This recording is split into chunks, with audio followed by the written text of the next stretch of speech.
बिस्मिल्लाहिर्रहमानिर्रहीम। अस्सलाम वालेकुम। आज मैं आपसे शेयर करने लगी हूँ आलू के पराठे की एक ऐसी रेसिपी जिसको आपने कई तरीक़ों से ट्राई किया होगा, लेकिन आज मैं इस रेसिपी को इस तरीके से तैयार करूँगी कि इसका जायका और इसकी खुशबू चेंज हो जाए और ये एक मुनफरिद सी रेसिपी तैयार हो जाए। इस रेसिपी की तैयारी के लिए हमने लिए हैं तकरीबन 3 से 4 बड़े साइज़ के बॉयल आलू और इनको हमने रफली मैश कर लिया है। आप देख सकते हो कि आलू को हमने बहुत ज़्यादा मैश नहीं किया, बस इसमें अभी चंक्स मौजूद हैं और यही इस रेसिपी को 4 चांद लगा देंगे। एक बड़े साइज़ का हमने प्याज लिया जिसको हमने बहुत ही बारीक काट लिया है। साथ हैं चंद हरी मिर्चें लंबाई में काट ली हैं। एक बड़े साइज़ का लाल कलर का टमाटर है जिसको छिलके समेत हमने बारीक काट लिया है। आधा कप भर के दही है और बारीक कटा हुआ लहसुन है। ये तमाम चीज़ें जो हैं इस भरते की जान है, इनके बगैर भरता मुकम्मल नहीं हो सकता। मज़ीद तैयारी के लिए हम ऑयल का इस्तेमाल करेंगे। ऑयल को हल्का सा गर्म करने के साथ ही हम इसमें डाल देंगे बारीक कटा हुआ लहसुन और इसी के साथ ही हम शामिल कर देंगे बारीक कटी हुई हरी मिर्चें। लहसुन और हरी मिर्चों को दरमियानी आंच पे खुशबू आने तक फ्राई करेंगे। जो ही अच्छी सी खुशबू आएगी तो हम इसमें सबसे पहले टमाटर का इस्तेमाल करेंगे। लहसुन, हरी मिर्चें और टमाटरों के साथ ही हम इनको फ्राई कर लेंगे खुशबू आने तक, ताकि ये खुशबू भी बहुत ही अच्छी सी आ जाए और टमाटर सॉफ्ट हो जाए। टमाटर जो ही सॉफ्ट हुए तो हम इसमें दही का इस्तेमाल करने लगे हैं। दही के साथ ही टमाटर को थोड़ी देर के लिए पकने देंगे ताकि ये एक ज़बरदस्त किस्म का मसाला तैयार हो जाए।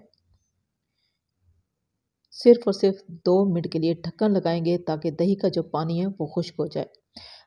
2 मिनट के बाद हम चेक करने लगे हैं तो इंतहाई अच्छी खुशबू के साथ ये मसाला भी तैयार हो चुका है। तो हम इसमें कुछ खुश्क मसालों का इस्तेमाल करेंगे, जिसमें है आधा चम्मच सूखा धनिया पिसा हुआ, आधा चम्मच हल्दी, आधा चम्मच लाल मिर्चों का पाउडर और आधा चम्मच कुटी हुई लाल मिर्चें। साथ ही हम इसमें शामिल कर देंगे पिसा हुआ अदरक, क्योंकि लहसुन का इस्तेमाल हम पहले कर चुके हैं।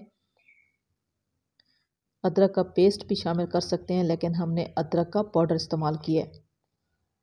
ज़रूरत के हिसाब से हमने नमक का इस्तेमाल किया और इसी के साथ ही हम डाल देंगे आलू और इन आलूओं को हम अच्छे से मिक्स कर देंगे इसी मसाले में। मिक्स करने के साथ ही दम वाली आंच पे हम ढक्कन लगाएंगे और 5 मिनट के लिए इन आलूओं को इसी मसाले में पकने देंगे। 5 मिनट के बाद हम चेक करने लगे हैं तो इंतहाई अच्छी खुशबू और लुक के साथ ये आलू जो है मसाले में मुकम्मल तौर पे मिक्स हो चुके हैं। दोबारा से तमाम मसालों को मिक्स करने के साथ ही हम इसमें प्याज का इस्तेमाल करेंगे और प्याज को बहुत ज़्यादा पकाना भी नहीं है, सॉफ्ट भी नहीं करना। कोई सा भी भरता तैयार किया जाए तो इसमें जो बारीक प्याज़ों का इस्तेमाल होता है उनको बहुत ज़्यादा सॉफ्ट नहीं किया जाता, बाइट लगाते हुए क्रंच आना चाहिए। ढेर सारी हमने इसमें हरी मिर्चें शामिल कर दी हैं और इन हरी मिर्चों के बगैर भरता कोई सा भी हो मुकम्मल नहीं हो सकता। थोड़ा सा हमने पानी शामिल किया है और इसी पानी में ही तमाम मसालों को अच्छे से मिक्स कर देंगे। थोड़ी देर पकने के साथ ही हम इसके ऊपर डाल देंगे बारीक कटा हुआ धनिया और इसी के साथ ही हम कसूरी मेथी का इस्तेमाल करेंगे बहुत ही कम मिकदार में। आलू की कोई भी डिश हो, इसमें कसूरी मेथी का इस्तेमाल जायके और खुशबू को बढ़ा देता है। 3 मिनट दम लगाने के साथ ही हम चेक करने लगे हैं तो इंतहाई अच्छी खुशबू और लुक के साथ ये रेसिपी मुकम्मल तौर पे तैयार हो चुकी है। आसान और सादा से मसालों से तैयार होने वाली ये आसान सी रेसिपी मैंने आपसे शेयर की है। अगर अच्छी लगी हो तो मेरी आपसे रिक्वेस्ट है कि आप मेरे चैनल को सब्सक्राइब कर लें, मेरी वीडियो को लाइक और शेयर ज़रूर कर दें। इस रेसिपी को ट्राई कीजिएगा। आपकी रेसिपी कैसी बनी कमेंट्स में मुझे ज़रूर बताइएगा। इसी रेसिपी के साथ मैं आपसे इजाज़त चाहूँगी। अल्लाह हाफिज़।